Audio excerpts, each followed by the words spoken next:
j'utilise pas le Wi-Fi. Alors, on va...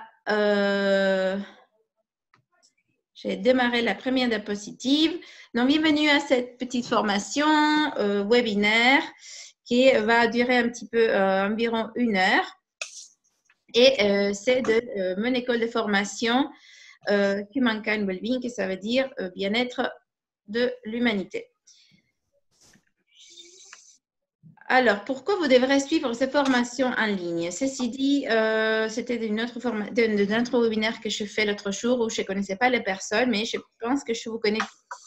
Donc, si vous avez des troubles digestifs, si vous voulez comprendre par rapport aux allergies respiratoires et problèmes atopiques, s'il y a des troubles ORL, de la peau, de douleurs musculo-articulaires, acouphènes, vertiges, fatigue ou hyperactivité, des séquelles urinaires, si vous savez, si vous toussez surtout la nuit, s'il y a une prise du poids, s'il y a rétention d'eau, alternance entre diarrhée, constipation, prise du poids et reflux gastrique, cela vous intéresse.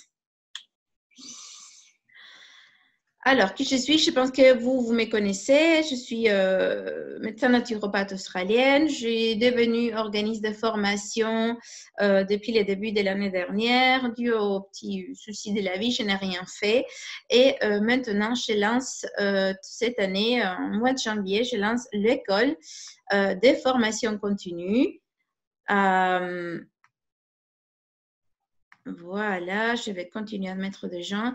Je lance l'école de formation continue. Le but, c'est de vous former, que vous appreniez des choses basiques que tout le monde doit connaître, qui sont basiques pour que vous alliez mieux dans votre vie et aussi de former les professionnels de santé, qu'ils soient d'autres naturopathes, des ostéos, chiropracteurs, médecins, car ce sont des choses qu'on doit avoir une uniformité des connaissances, les contenus, les notions sont là, mais pareil que personne les lit et personne les comprend.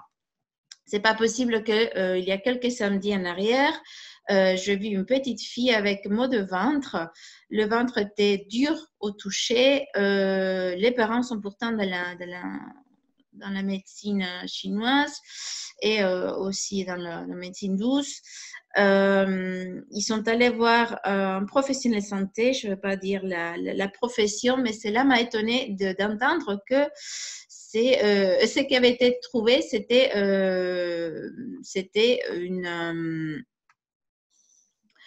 que les ganglions intestinaux étaient inflammés parce qu'elles grandissaient. Alors, c'est abominable d'entendre ça. C'est pour cela que j'ai créé cette école et les ganglions ne vont pas s'enflammer parce qu'elle grandit. Les ganglions s'enflamment parce qu'elle a une constipation. Donc, la première question, c'était combien de fois vas-tu à la salle, ma petite? Oh, 1 fois par semaine. Donc, bon, on comprend bien d'où vient la problématique et tout ce que cela peut entraîner. Et donc, je vais suivre, j'ai commencé. Donc, c'est vraiment pour créer une uniformité des connaissances basiques, mais fondamentales et essentielles. Les titres du webinaire étaient les cerveaux d'en bas, les intestins, les cerveaux d'en bas. Et c'est que je vous propose de penser aux intestins comme les premiers cerveaux, pas vraiment comme les cerveaux d'en bas, mais aussi comme les premiers cerveaux. Il y a une interaction permanente entre les intestins et les cerveaux. Et tout cela se fait à travers du microbiote. D'accord? Il y a 10 signaux qui vont de l'intestin au cerveau et seulement un signal qui va du cerveau aux intestins. Donc, quand on dit « Ah, j'ai mal au ventre parce que j'ai du stress », je pense d'être la reine du stress. Ceux qui me connaissent diront oui. Ceux qui ne me connaissent pas diront d'accord. Et je n'ai pas de mal de ventre pour autant. Donc, cette théorie ne s'applique pas. C'est vraiment, surtout quand on sait que les intestins envoient 10 signaux au cerveau et les cerveaux, un seul signe au niveau de l'intestin. Alors, il y a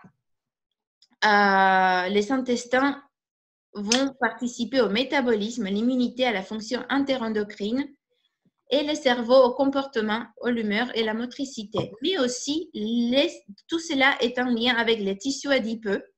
Donc, s'il y a un bon équilibre intestinal à travers un bon microbiote, on va avoir très peu de tissus adipeux. Donc, l'obésité, la prise du poids vient d'un mauvais microbiote, bien d'un déséquilibre du cerveau d'en bas. Bien d'un déséquilibre va créer aussi un déséquilibre du foie. Donc, on va avoir une stéatorée. On va voir quoi d'autre? On voit souvent des selles collantes. On entend souvent des transaminases élevées. On entend souvent de problématiques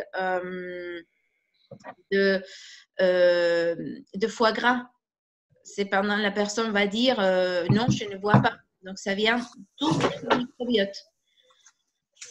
Les problèmes musculo-articulaires viennent aussi d'un dérèglement du microbiote.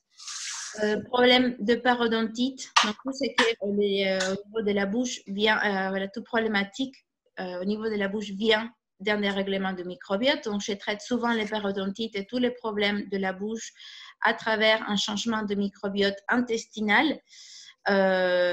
Problème osseux. Donc, il y a une fluidité, il y a un problème de fluidité oculaire. Ça vient aussi de microbiote et de liens qu'il exerce à travers le nerf. Et aussi de maladies, les maladies cardiovasculaires et ainsi que l'hypertension vient d'un déséquilibre du microbiote. Hypertension, problèmes cardiovasculaires ainsi que un cholestérol élevé, une cholestérolémie vient d'un déséquilibre du microbiote. Alors, continuons. Non. Et si vos troubles de santé venaient d'un déséquilibre du microbiote intestinal, je pense que c'est plus qu'évident aujourd'hui, considérant qu'on est plus bactéries que humains. D'accord? On va voir tout de suite. Mais je voudrais commencer par les rôles embryonnaires de l'intestin avec le reste du corps. Donc, le système digestif, comme je viens de vous le dire, est en lien avec le système ORL, l'appareil géniturinaire, donc pour les femmes qui font des infections urinaires à répétition, qui font des cystites. Tout cela vient d'une problématique intestinale. D'accord? Il a plus à... voilà, il a plus voilà, c'est ce que je veux dire, c'est que c'est très, très bien connu. Les systèmes oculaires aussi, quand les gens viennent, ils me disent, j'ai une sécheresse oculaire, je dois mettre des gouttes au niveau des yeux, je dois utiliser des collyres, mais ça vient d'une problématique intestinale. Parce que tout vient au niveau de l'embryon. Donc, on a des cellules neuronales au niveau du système nerveux entérique, le système nerveux digestif. Et toutes ces mémoires vont influencer les autres organes. Donc, quand il y a un parcours, quand il y a quelque chose qui se passe au niveau digestif, il va y avoir une altération de la flore bactérienne, que ce soit au niveau du côlon, une dysbiose, et au niveau de l'intestin grêle, que ce soit une surpopulation de bactéries de l'intestin grêle ou une surpopulation fongique de l'intestin grêle, avec entraînant donc une réaction immunitaire, entraînant ensuite une hyperperméabilité, une sensibilité aux aliments, donc les intolérances alimentaires vont commencer à apparaître, et avec la création d'une mucite ou une inflammation des muqueuses, une inflammation buccale, donc on a des gingivites, on a des parodontites, on a des problèmes digestifs, notamment le syndrome de côlon irritable. C'est la chose la plus idiote au monde de dire je suis diagnostiquée avec un syndrome d'intestin irritable. Non, c'est l'intestin irrité, c'est pas irritable. C'est l'intestin irrité par quelque chose. Et on va voir par quoi il est irrité. Problème respiratoire, notamment l'asthme, problème urovaginal, donc comme je disais tout à l'heure, problème de cystite, de vaginite et problème oculaire, qui va suivre par une inflammation systémique qui peut se traduire avec des maladies auto-immunes, voilà, notamment. il faut aussi savoir que l'inflammation des muqueuses crée une hypersensibilité viscérale. Donc, vous entendez ça? Donc, l'inflammation des muqueuses, donc tout ce qui s'irrite, toutes les muqueuses qui ont été irritées, vont créer une hypersensibilité viscérale et un changement des neurones intrinsèques. Donc, d'où le stress que l'on sent au niveau digestif. C'est d'où le stress vient, de l'inflammation des muqueuses, mais pas le stress qui cause l'inflammation. Attention. Va ajouter une couche, mais ce ne sera pas la cause. Alors, on parle souvent des dysbioses. Je vous présente la dysbiose, donc. Mais avant de démarrer, je vais commencer par quelques définitions qui vous seront utiles. Donc, je vais faire mention aux dysbioses quand je parle d'un livre au niveau de la microflore du côlon. C'est au niveau du côlon. Une hybiose, c'est l'équilibre de la flore intestinale. Le SIBO, c'est la surpopulation au niveau de l'intestin grêle. Les SIFO, c'est notamment les candidos, donc une surpopulation fongique au niveau du grêle. Les microbiotes, ce sont tous les micro-organismes qui se trouvent dans le tube digestif. Les microbiomes, par contre, c'est l'ensemble des microbiotes dans l'individu. Et la perméabilité intestinale, c'est quand on a un intestin ou un liquigate. Comment faire la dysbiose alors? La dysbiose, c'est quand on a un déséquilibre entre les bactéries bleues ou protectrices et les bactéries délétères ou rouges. Donc, il y a plus de bactéries délétères que protectrices. Pourquoi tout cela arrive? Souvenez-vous que… Oh là là, Eric, qu'est-ce qui t'arrive là? Le microbiote du tractus gastro-intestinal comprend des virus, des bactéries, des champignons, des protozoaires et c'est à peu près à 100 milliards. C'est énorme. Donc, ces bactéries vont même nous donner la personnalité, vont nous donner la capacité cognitive que chacun a et qui est particulière à chacun. Aussi, ils sont trouvés environ 2200 espèces microbiennes dans l'intestin humain, divisées en 12 phylums bactériennes et un taxon archène. Bon, ça vous n'allez pas comprendre parce que c'est notre présentation, mais c'est pour vous dire qu'il y a énormément d'espèces microbiennes dans les intestins et que la OMS, l'Organisation mondiale de la santé, a suggéré que le degré de dysbiose peut contrôler la gravité de maladies telles que problèmes métaboliques, obésité, malnutrition, diabète, aussi un mauvais microbiote va entraîner un diabète, maladie inflammatoire chronique et maladie inflammatoire intestinale englobant la colite ulcéreuse, la maladie des Crohn. Donc, c'est déjà accepté au niveau de la OMS. C'est un grand pas, je vais dire, hein, déjà. Pour vous dire, la dysbiose, c'est avec aussi une perméabilité intestinale, parce qu'ici, il y a eu une rupture des entérocytes. Celles-ci sont les entérocytes, les cellules, dues à cet article scientifique était par rapport à la chimiothérapie, la radiothérapie et l'utilisation d'antibiotiques, mais cela peut être aussi par rapport à une consommation excessive de gluten, de caséine, par rapport au fait qu'on ne nettoie jamais les intestins. Aussi souvent, je pose la question à vous, qui disent, et je vous pose la question en vous disant combien de fois par an vous parasitez, vous déparasitez. Si vous avez des chats ou des chiens, souvent les personnes me disent tous les 3, tous les 6 mois. Mais effectivement, on le fait très, très peu. Donc, tout ça va augmenter la dysbiose qui va laisser de pathogènes rentrer dans, et créer aussi ils vont créer de l'inflammation et entraîner des cytokines et des réactions inflammatoires dans tout l'organisme, pas que au niveau intestinal. Et ça, c'est la chose à considérer que ça va être au niveau systémique. Et c'est ça la problématique. Donc, on a une problématique au niveau intestinal. Ça peut se manifester aussi au niveau de l'endométriose.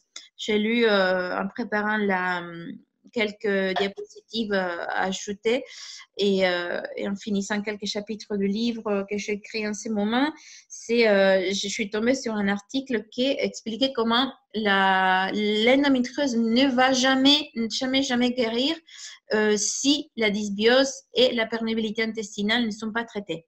Voyons jusqu'à quel point ça touche. Voilà, de plus en plus de femmes touchées par l'endométriose. Pour avoir un bon équilibre digestif, on a besoin que les cellules intestinales, que le mucus, que les microbiotes, que tous les micro-organismes du système digestif soient en parfait état. Là, il y a beaucoup de facteurs. Hein. Parlons un petit peu des entérocytes. Alors, je vais voir ici qu'est-ce que se passe. D'entendre au micro. Oui, c'est vrai. Voilà. Alors, les entérocytes sont les cellules de l'intestin.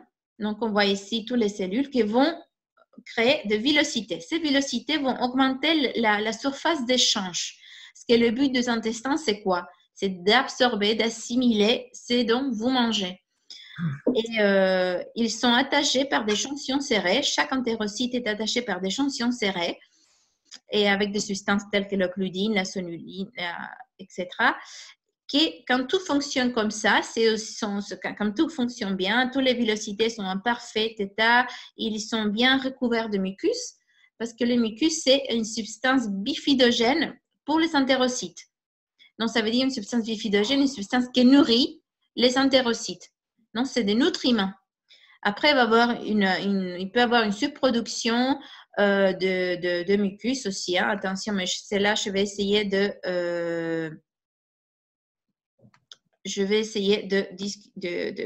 d'expliquer ça. Alors, quand tout se passe bien, si vous avez participé à d'autres séances, vous avez vu déjà cette diapo souvent, mais je trouve qu'elle est super parce qu'on voit les jonctions serrées, on a les entérocytes, les villosités qui vont vous permettre d'assimiler les nutriments.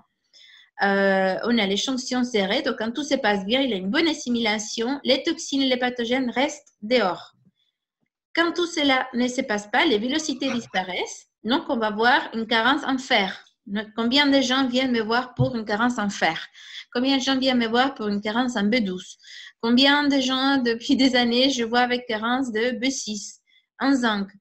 Mais la carence de carence nutritionnelle en fer sont sont lesquelles on rencontre plus souvent parce qu'elles sont les plus décelables au niveau des analyses sanguines. Donc, ça veut dire qu'une personne qui a des carences nutritionnelles a perdu l'étanchéité intestinale, les jonctions serrées n'y sont plus, et il y a un passage de pathogènes et de macromolécules qui ne devaient pas être.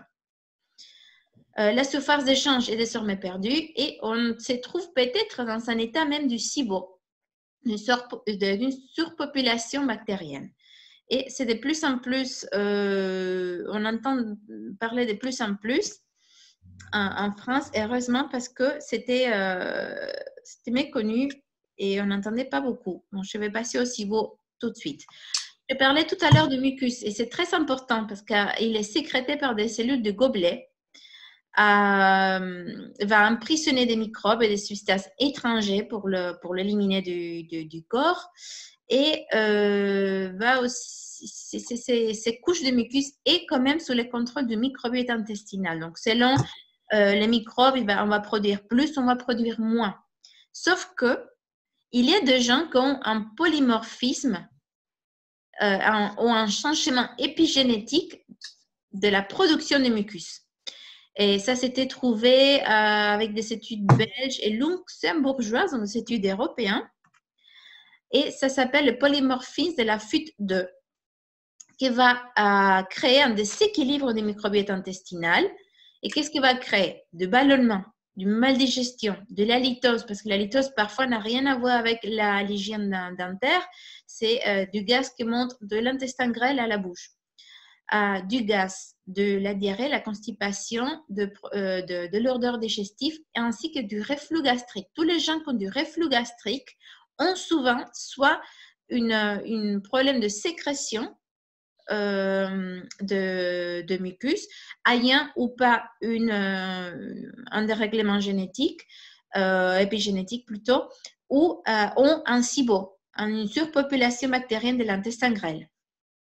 Tout ça va se traduire quand même avec tout ce que je vous ai déjà dit. Toutes les muqueuses vont être touchées, même le sommeil.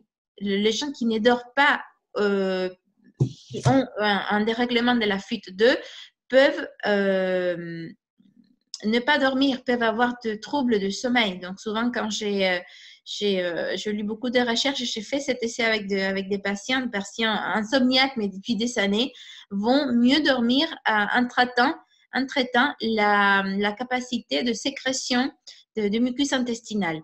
Donc, ceux qui ont des infections urinaires à répétition, qui ont du diabète, qui ont de la maladie cœliaque, qui ont des entérocolites et toutes les colopathies fonctionnelles peuvent avoir aussi un problème de mucus.